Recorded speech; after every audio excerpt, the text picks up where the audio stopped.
ভারতীয় জনতা যুব মোর্চা যাদবপুর সাংগঠনিক জেলা সোনারপুর উত্তর ১ নম্বর মণ্ডলের উদ্যোগে এক মহতী স্বেচ্ছায় রক্তদান শিবির হয়ে গেল গড়িয়ার মিলন সংঘে।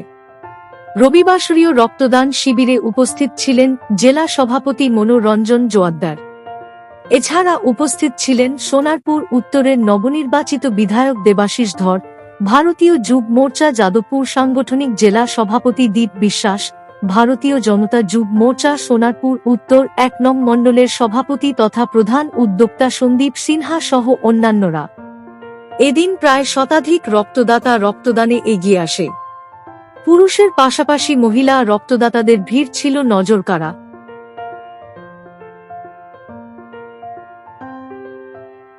মেডিকেল কলেজের যে ব্লাড ব্যাংক আছে তাদের তত্ত্বাবধানে হয়েছে, প্রায় ৮০ জন ক্রস করে গেছে। এখন আরো রক্ত দেবে, প্রায় ১০০ জনের কাছাকাছি আরো রক্ত দেবে। এই হচ্ছে পরিস্থিতি আমাদের। এটা আগামী দিনে আরো জনপ্রিয় কর্মসূচি করব। আমাদের ভারতীয় জনতা যুব মোর্চা আরো লড়াই করে যাবে সাধারণ মানুষের জন্য। রঞ্জন দা উপস্থিত ছিলেন, দীপদা তিনি উপস্থিত, সবাই মোটামুটি অ্যাপ্রিসিয়েট করছে আমাদের এই জনকল্যাণমূলক কর্মসূচি। প্রায় ১০-১২ জন মহিলা এসে রক্তদান করেছে, এটা আমাদের একটা উপলব্ধি।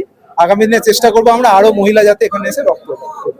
গ্রীষ্মের সময়ে আমাদের ভারতীয় জনতা যুব মোর্চা প্রত্যেক সপ্তাহে আয়োজন করে চলেছে, একটা দুটো করে ক্যাম্প আমাদের প্রত্যেকটা সপ্তাহে হচ্ছে।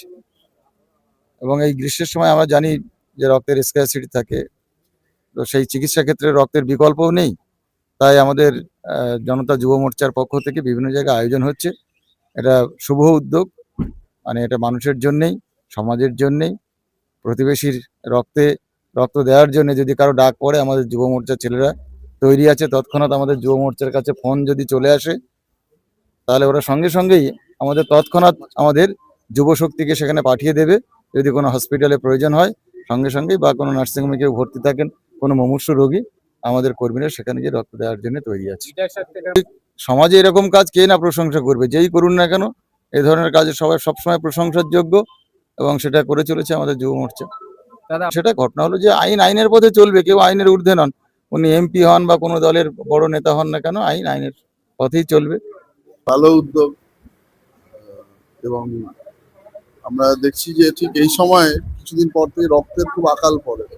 তার আগে যে ব্লাড ব্যাংকে যদি আমাদের ডোনাররা স্পেসিফিক যে গ্রুপগুলো সেখানে যদি মজুদ থাকে আগে থেকে, রক্ত অনেক কাজে আসে। এবং সব থেকে বড় কথা যে সেক্ষেত্রে ইনস্ট্যান্ট যে রক্তের আকাল পড়ে সেটা সেই জায়গাটা মিট আপ হয়।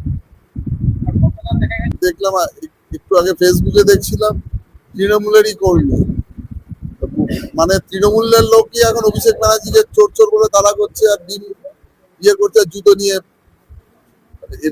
বোঝাই যায় যে কিরম লিডার, আর মানে যেমন বাস তেমন ঝাড়। মানে তৃণমূলের লোকই কতটা খেপে আছে বোঝা যাচ্ছে। এটা আমি আর নতুন করে কি বলবো। আর ওই নাটক করতে এসেছিল কালকে, এটা কোনো পোস্টাল ভায়োলেন্সের কেস না। আমার মনে হয় এখন বাইরে বেরিয়ে যে চায়ের দোকানেও দাঁড়ায় তখনও লোক জুতো নিয়ে তাড়া করবে, চোর চোর বলে তাড়া করবে। যাতে মিট আপ করা যায় সেই উদ্যোগটা আমাদের বিভিন্ন স্বেচ্ছাসেবী সংগঠন এবং যারা অর্গানাইজেশনের বিভিন্ন যারা পদাধিকারী রয়েছেন তারা এটা করেন। আমাদের দল সারাক্ষণই এর সাথে যুক্ত থাকে, এবং এই উদ্যোগের ফলে প্রত্যেক বছর বহু মানুষের প্রাণ উদ্ধার করা যায়।